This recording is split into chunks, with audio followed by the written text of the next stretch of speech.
చెస్లో నారా దేవాన్స్ ప్రపంచ రికార్డ్ని క్రియేట్ చేయగలిగారు. 9 ఏళ్ల వయసులోనే వేగవంతమైనటువంటి చెక్మేట్స్ పెట్టి నారా దేవాన్స్ ఇప్పుడు ప్రపంచ రికార్డ్స్ని నెలకొల్పినటువంటి నేపథ్యంలో ఈ అంశం మీద మనం విశ్లేషణ చేసుకుందాం. ప్రస్తుతం మనతో పాటున్నారు ప్రముఖ రాజకీయ విశ్లేషకులు కేవీబీ ప్రసాద్ గారు. సార్తో మాట్లాడదాం. సార్ నమస్తే. సార్ నమస్తే అండి. నారా దేవాన్స్ ఒక సరికొత్త చరిత్రకి ఆయన శ్రీకారం చుట్టారని చెప్పచ్చు. చెస్లో 9 ఏళ్ల వయసులోనే వేగంగా చెక్మేట్ పెట్టిన వ్యక్తిగా ఆయన ప్రపంచ రికార్డుని నెలకొల్పగలిగారు. ఏంటి సార్, దీన్ని ఎలా చూడాలి? సో డెఫినెట్గా ఇది అభినందనీయం అండి. డెఫినెట్గా మనం అతి తొందరలో ఇప్పుడు మనం ఎవరైతే 18 ఏళ్ల వయసులో వరల్డ్ రికార్డ్ సాధించిన దొమ్మరాజు గుకేష్ని చూసాం. సో బహుశా ఆ రికార్డ్ని ఈయన ఇంకో 2-3 ఏళ్ళు తక్కువగానే బీట్ చేసే అవకాశాలు అయితే మెండుగా కనిపిస్తున్నాయి. నాకు తెలిసి బహుశా 14-15 ఏళ్ళకు ఈయన రికార్డుని బ్రేక్ చేసినా మనం ఆశ్చర్యపక్కల. ఎంత ఏదనుకున్నా అట్లీస్ట్ డెఫినెట్గా ఆ 18 ఇయర్స్లో రికార్డు ఏదైతే ఇప్పుడు రికార్డు చేయడం జరిగిందో ఆ రికార్డుని డెఫినెట్గా దేవాన్స్ చేస్తాడని గట్టిగా నేను నమ్ముతున్నాను. ఎందుకంటే చాలా షార్ప్గా ఒక లేజర్ వేగంతో ఆయన ఆ మూమెంట్స్ కానీ చేయడం కానీ ఆ వీడియో క్లిప్పింగ్ చూశాను నేను. సో అంటే ఒక లేజర్ ఎంత ఫాస్ట్గా కిరణాలు వేగంగా ట్రావెల్ చేస్తాయో ఆ లేజర్ షార్ప్నెస్ అతనిలో కనపడుతుంది మనకి. సో డెఫినెట్గా ఏదో చెబుతారు కదా, సామె చెబుతారు కదా, పులి కడుపుని పులే పుడుతుంది కానీ పిల్లి పుట్టదు కదా. అదేవిధంగా తాతగారేమో అపర చాణక్యుడు, రాజకీయాల్లో కాకలు తీరిన ధీరుడు వీరుడు ఆయన. అలాగే తండ్రి మంచి intellectual, intelligent and young and dynamic minister come MLA. So ఒక పక్కనేమో ఇంకొక తాతగారు చూసుకుంటే, అమ్మమ్మ తాతగారు చూసుకుంటేనేమో ఒక మేటి నటుడు, ఒక గొప్ప నటుడు, విశ్వవిఖ్యాత నట సార్వభౌమ నందమూరి తారక రామారావు తనయుడు నందమూరి బాలకృష్ణ గారు. ఎందుకంటే నేను ఎందుకు చెబుతానంటే ఈ జీన్ ఇదంతా కూడా వస్తుంది. ఎందుకంటే ఇప్పుడు లోకేష్ గారి తెలివితేటలు, లేకపోతే చంద్రబాబు నాయుడు గారి తెలివితేటలు, ఇటు బాలయ్య గారి తెలివితేటలు, అది అలా క్యారీ ఫార్వర్డ్ అవుతుంది. ఎందుకంటే బాలయ్య గారు కూడా ప్రయత్నమైన జ్ఞాపక శక్తి. మీరు చూసుకుంటే ఆయన ఏదన్నా ఒక సబ్జెక్టు మాట్లాడితే మీరు ఎప్పుడైనా ఆయనతో ఇంటరాక్ట్ అవుతే తెలుస్తుంది. అది పౌరాణికమైన ఏదైనా సరే ఆయన అనర్గళంగా ఎంత పెద్ద డైలాగ్ అయినా సరే ఒక సింగిల్ టేక్లో చెప్పేస్తాడు ఆయన. అలాగే విధంగా ఒకసారి మనం చూసాం క్లిప్పింగ్, వారికి వీరు తాత వీరికి వీరు తాత, ఈయన భార్య ఏది ఈయనని ఒక పౌరాణికంలో ఒక స్టేజీ మీద ఆయన మొత్తం భారతంలో సంబంధించిన వాళ్ళందరి రిలేషన్స్ ఆయన అనర్గళంగా చెప్పడం చూసాం. అందరూ నివ్వెరపోయారు. అంటే జ్ఞాపక శక్తికి ఇప్పుడు సాధారణంగా మన తాత, మా తండ్రి, తాత, ముత్తాత, ఆ తర్వాత మనమే తడుముకుంటాం. అటువంటిది ఆయన.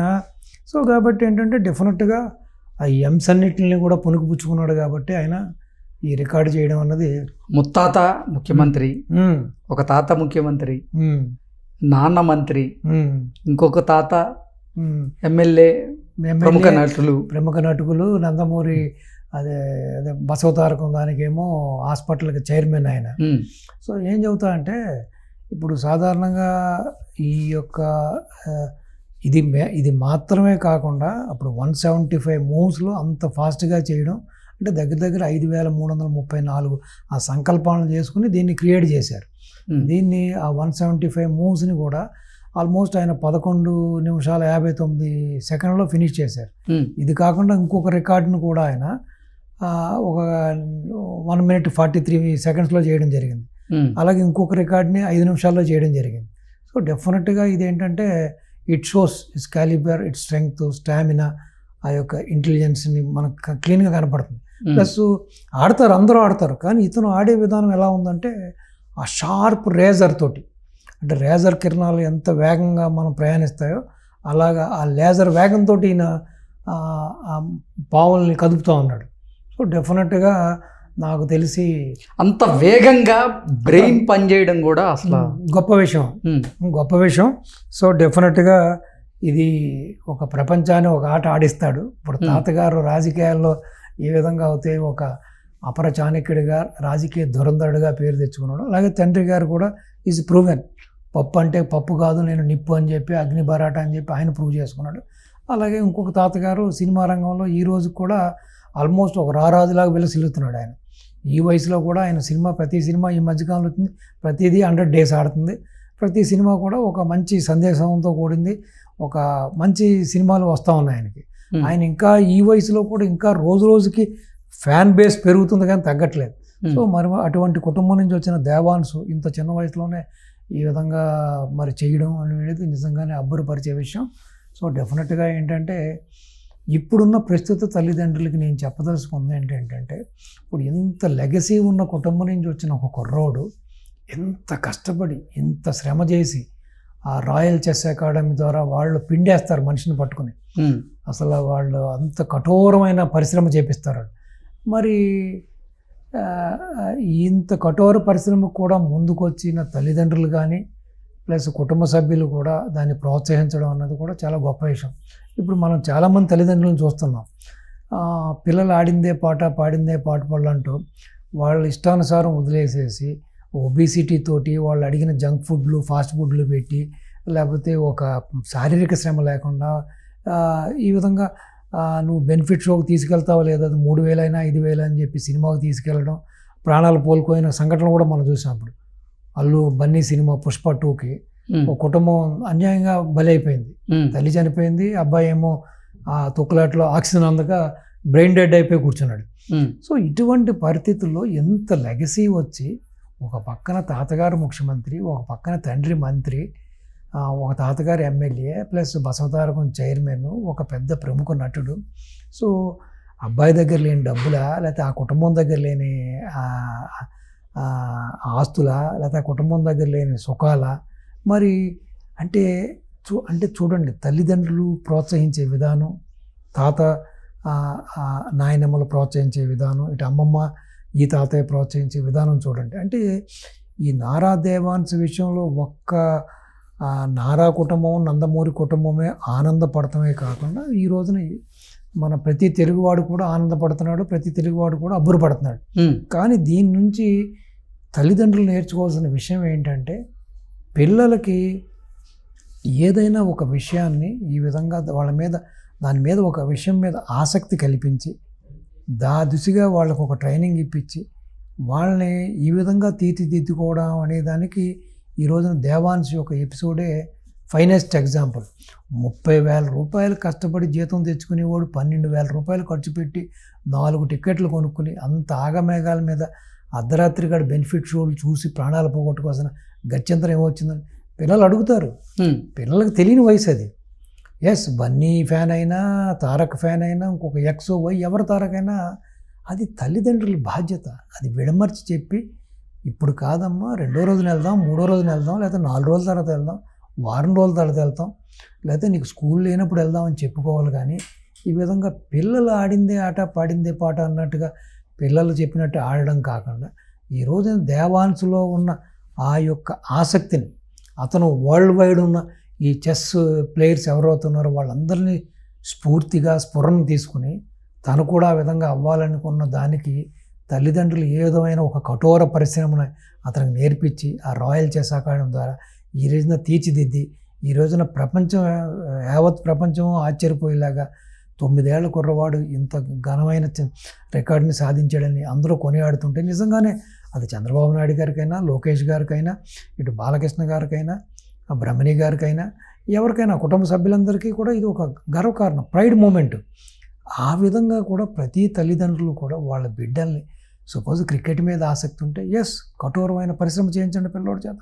ఫుట్బాల్ అయినా, కబడ్డీ అయినా, వాలీబాల్ అయినా, ఏదైనా సరే ఆ దిశగా పిల్లల్ని ప్రోత్సహించాలి. కానీ వాళ్ళు ఆడినట్టుగా ఆడి, పాడిందంటగా పాడి, వాళ్ళకి జంక్ ఫుడ్లు ఫాస్ట్ ఫుడ్లు పెట్టి, టీవీల మీద కూర్చోబెట్టి, రిమోట్లు ఇచ్చి, ల్యాప్టాప్లు ఇచ్చి, సెల్ ఫోన్లు ఇచ్చి వాళ్ళ జీవితాలను నాశనం చేయకూడదని ఇది ఈ యొక్క ఎపిసోడ్ వచ్చి ఇది యావత్ 2 రాష్ట్రాల్లో ఉన్న, మొత్తం దేశం అన్నది వదిలేసేయండి, ఈ 2 రాష్ట్రాల్లో ఉన్న చాలా తెలుగు ఫ్యామిలీస్కి ఈ రోజున తల్లిదండ్రులు ఏ విధంగా బిడ్డల్ని అతిగారాభం చేసి వాళ్ళు డ్రగ్స్కి బానిసలు అయ్యేలాగా, మాదక ద్రవ్యాలకు బానిస అయ్యేలాగా, చెడు వ్యసనాలకు బానిసలు, తాగుడికి బానిసలు అయ్యేలాగా, బెట్టింగ్లకు బానిసలు అయ్యేలాగా, ప్యాకెట్లకు బానిసలు అయ్యేలాగా, చిన్న వయసులోనే ప్రేమ పెళ్ళి అంటూ వాళ్ళ యొక్క కర్తవ్యాలను మర్చిపోయి ప్రవర్తింటుంటే తల్లిదండ్రులు కూడా తందాంతానా అని ఆడి, ఆ తండ్రి పబ్బకి వెళ్తే కొడుకో పబ్బకి వెళ్ళి, లేకపోతే తండ్రి తల్లి కూడా కలిసి కూర్చుని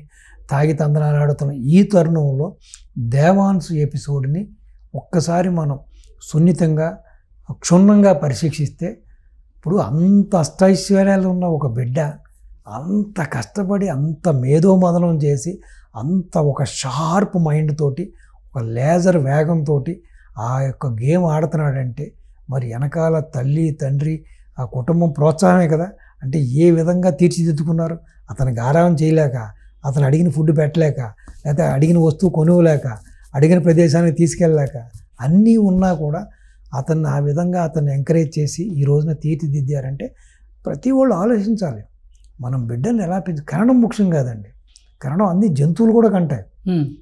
పాములు ప్రతి ఒక్క జంతువు కూడా బిడ్డల్ని కంటది.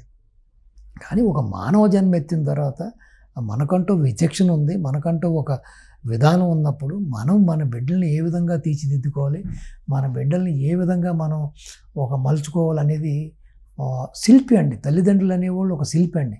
ఒక బండరాయిని ఈ శిల్పి అమరశిల్పి జక్కన ఏ విధంగా అయితే ఏ విధంగా అందంగా చెక్కుతాడో, అలాగే దేవాలయాల్లో ఉండే ఒక శిల్పాలు, ఆ యొక్క దేవుడి ప్రతిరూపాలు, దేవతామూర్తులు ఏ విధంగా అందంగా బండరాళ్లే కదవి ఒకప్పుడు.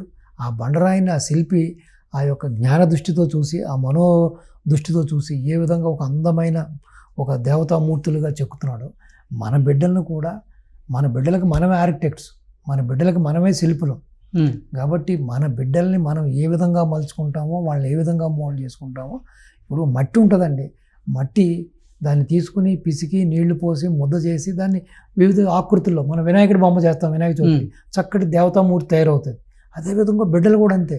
ఆ విధంగా తల్లిదండ్రులు బిడ్డలను మలుచుకోవాలి. ఎస్, అడిగింది ఇవ్వండి, కానీ అదే టైంలో వాళ్ళు ఏం చేస్తున్నారు, ఎక్కడికి వెళ్తున్నారు, ఎలా ప్రవర్తిస్తున్నారు, ఎవరితో స్నేహం చేస్తున్నారు, ఏం తింటున్నారు, ప్రతిదాన్ని కూడా క్షుణ్ణంగా చూడవలసిన పరిస్థితి. ఏదో టెస్ట్ ట్యూబ్ సెంటర్కి వెళ్ళాము, పిల్లల్ని పుట్టించాము, ఏదో వదిలేసాము, కన్నాము, ఆయాల మీద వదిలేసాము, పనోళ్ళ మీద అప్పచెప్పేసేసాము, మన పని మన దృష్టి మన ఆట మనది అనేది కాకుండా అసలు పుట్టిన పిల్లలకి ఒక దశ దిశ నిర్దేశం చేయవలసినది తల్లిదండ్రుల యొక్క ప్రధానమైన బాధ్యత. తల్లిదండ్రుల తర్వాతే స్కూల్లో టీచర్లు, ఆ తర్వాత ఎవరైనా. సో అటువంటిది కుటుంబమే పట్టించుకోకపోతే ఇంకా బిడ్డల పరిస్థితి ఏంటి? కాబట్టి ఇప్పటికైనా సరే ఈ యొక్క దేవాంశ్ యొక్క ఎపిసోడ్ని, ఆ విజయాన్ని, అతని కష్టాన్ని చూసుకుని ఎంతోమంది తల్లిదండ్రులు తమ బిడ్డలను కూడా వాళ్ళ యొక్క దశ దిశ మార్చుకోవడానికి కృషి చేయాలని, ఆ దేవాంశ్ని ఒక రోల్ మోడల్గా చెప్పి వాళ్ళ పిల్లలను కూడా వాళ్ళకి ఇష్టమైన రంగాల్లో వాళ్ళని ఈ విధంగా తీర్చిదిద్దాలని, అది చదువైనా ఆట అయినా పాట అయినా, అలాగే చిన్నప్పటి నుంచి ఒక క్రమశిక్షణతో కూడిన జీవితాన్ని అలవాటు చేయాలని, దానికి Devansh is the finest example. కాబట్టి అతన్ని ఒక రోల్ మోడల్గా పిల్లలకు చూపించి చెప్పి, అతను సాధించిన విజయాన్ని వాళ్ళకి పదే పదే చెప్పి, ఆ దిశగా వాళ్ళ పిల్లల యొక్క భవిష్యత్తుని, వాళ్ళ తలరాతనే మార్చాలని, ఆ విధంగా ఇప్పటికైనా సరే ఆంధ్ర రాష్ట్రంలో 2 రాష్ట్రాల్లో కూడా అతి గారంతో, మితిమీరిన మమకారంతో బిడ్డలను పాడు చేస్తున్న తల్లిదండ్రులకి మీ ద్వారా నా విన్నపం, నా విజ్ఞప్తి. ఓకే అండి, థ్యాంక్ యూ సో మచ్. నమస్తే.